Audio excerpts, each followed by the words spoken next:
Freedom fighter Usha Mehta जी पे बनने वाली है सारा अली खान की आने वाली मूवी ए वतन मेरे वतन, और इसका ट्रेलर आ चुका है। इसमें इमरान हाशमी भी नजर आएंगे राम मनोहर लोहिया जी के रूप में, और ये मूवी हमें 21 मार्च को नजर आने वाली है। अब जिन लोगों को नहीं पता है कि उषा मेहता जी कौन है, और मुझे अफसोस के साथ कहना पड़ रहा है कि बहुत लोगों को नहीं पता होगा, वो फ्रीडम फाइटर थी और वो गांधी जी से इंस्पायर्ड थी बहुत ज़्यादा, और उन्होंने गांधीयन में पीएचडी भी कर रखी है, और वो मुंबई में रहती थी, जो कि इसमें बताया भी गया है। ये एक टाइम पे जब इंडिया में ब्रिटिशर्स ने कम्युनिकेशन वगैरह सब बंद कर दिया था, कहीं से किसी को बात करने की कोई आज़ादी नहीं थी, मतलब मीडिया को, तो इन्होंने एक रेडियो फाउंड किया जिस रेडियो का नाम था कांग्रेस रेडियो। अब ये ऑब्वियसली एक वेल्दी फैमिली से थी, क्योंकि उस टाइम पे रेडियो बनाना बहुत महंगा पड़ता था।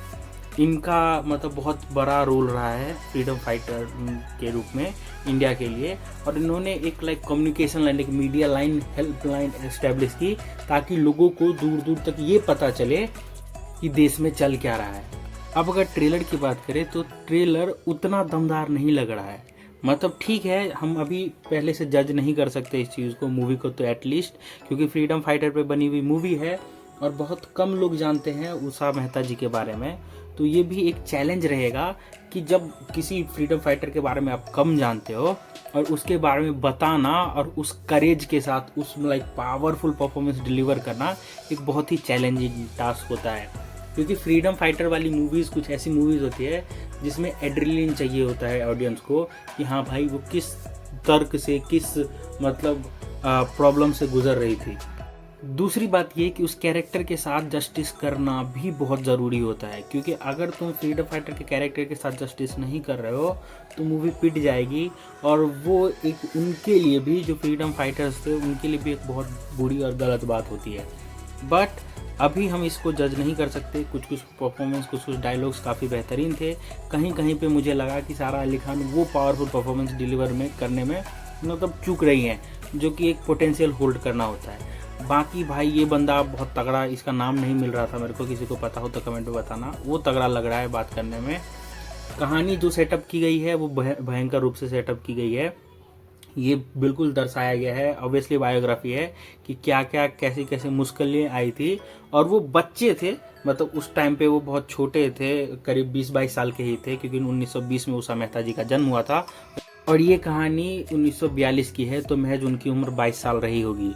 उस टाइम पे एक बच्चा किस तरीके से अपने देश के लिए लड़ता है, कुछ कॉलेज के छात्र मिल करके कैसे एक आइडिया लाते हैं जो कि वो अपनी ओर से कुछ कर सके, लोगों के दिलों में एक आग पैदा कर सके, लोगों के दिलों में एक देश के प्रति सम्मान जो था वो और बढ़ा सके, वो आग भड़का सके, और जो फ्रीडम फाइटर्स थे जैसे राम मनोहर लोहिया जी, गांधी जी, इनकी बातें कैसे आगे तक ले जा सके। ये गांधीयन थी। गांधीयन का मतलब होता है कि गांधी जी के जो आइडियोलॉजी को फॉलो करते हैं, वो उनमें से एक थी, और वही इसमें बताया भी गया है। इन्होंने बाद में जाकर के इस चीज़ में पीएचडी भी ली गांधीयन में, और ये विकिपीडिया से पता चला मुझे। एक चीज़ का मैं क्रेडिट देना चाहूँगा इस मूवी को, इस ट्रेलर को, और इसके पूरे कास्ट एंड क्रू को, और ख़ास करके इनके प्रोड्यूसर्स को। जो फ्रीडम फाइटर जिनके बारे में हम नहीं जानते हैं, मतलब बहुत सारे लोग नहीं जानते हैं, उनके बारे में कहानी बताना, उनके बारे में एक मूवी बनाना बहुत अच्छी चीज़ है, क्योंकि हमें पता है कि देश को आज़ादी किस मुश्किलों से मिली है। बहुत सारे ऐसे फ्रीडम फाइटर्स हैं, बहुत सारे ऐसे लोग हैं जो देश के लिए बहुत कुछ कर गुजरे थे, और हमें उनका नाम तक नहीं पता है। हमें ये तक नहीं पता है कि वो होते, एग्जिस्ट भी करते थे कि नहीं, और ये चीज़ें बहुत अफसोस वाली बात है। क्योंकि जो लोग देश के लिए मर मिटे हों, एटलीस्ट उनके बारे में लोगों को पढ़ना और जानना तो चाहिए ही, चाहे वो किताब के माध्यम से हो, चाहे वो मूवीज़ के माध्यम से हो। तो इस बात की क्रेडिट मैं इस मूवी को देना चाहूँगा कि भाई ये मूवी बना तो रहे हैं, कम से कम कुछ लोग देखेंगे तो इसको, लोगों को पता तो चलेगा कि उषा मेहता जी का क्या रोल था। भले ही वो उतना बड़ा इम्पैक्ट ना हो जितना गांधी जी का था, बट छोटी छोटी चीज़ें ही बहुत बड़े बड़े कारनामे कर पाती है, ये हमें नहीं भूलना चाहिए। अब देखना ये होगा कि कनन अय्यर जो डायरेक्टर है इस मूवी के, सारा अली खान जो एक्ट्रेस हैं, लीड एक्ट्रेस हैं इस मूवी की, वो क्या जस्टिस कर पाती हैं उषा मेहता जी की कहानी के साथ, क्या वो उनके बारे में ये सब चीज़ें बता सकती हैं, उसी पोटेंशियल से, उसी इमोशन से दर्शा सकती हैं जिस इमोशन से वो घटा था। क्योंकि ये एक्टर के रूप में, डायरेक्टर के रूप में आपका काम बनता है कि आप इस चीज़ का ध्यान रखो कि जो फ्रीडम फाइटर हैं उनके साथ जस्टिस हो। ये मैं सिंसियरली होप करूँगा इस चीज़ का कि भाई ये लोग फकअप ना करे इस कैरेक्टर के साथ, इस मूवी के साथ। हालांकि उषा मेहता जी तो अब इस दुनिया में नहीं रही हैं, उनका डेथ 2000 में ही हो गया था, पर उनके जानने वाले और ना जानने वाले भी ये डिज़र्व करते हैं कि इस कैरेक्टर के साथ जस्टिस हो। बात करें अगर सेटअप की कि किस जगह पे, किस एरा में इसको सेटअप किया गया है, तो उसको बहुत ही बखूबी तरीके से निभाया गया है। मतलब जो सेट डिज़ाइंस हैं, जो डीओपी का वर्क है, वो काफ़ी बेहतरीन है। मतलब इन्होंने छोटी छोटी डिटेल्स पे ध्यान रखा है, छोटी छोटी बातों पे ध्यान रखा है। एक और चीज़ मुझे लगी कि गांधी जी को नहीं दिखाया गया सामने से, और उनका जो मतलब एक्टर है उन्होंने वो एक्सेंट भी नहीं पकड़ा है गांधी जी का।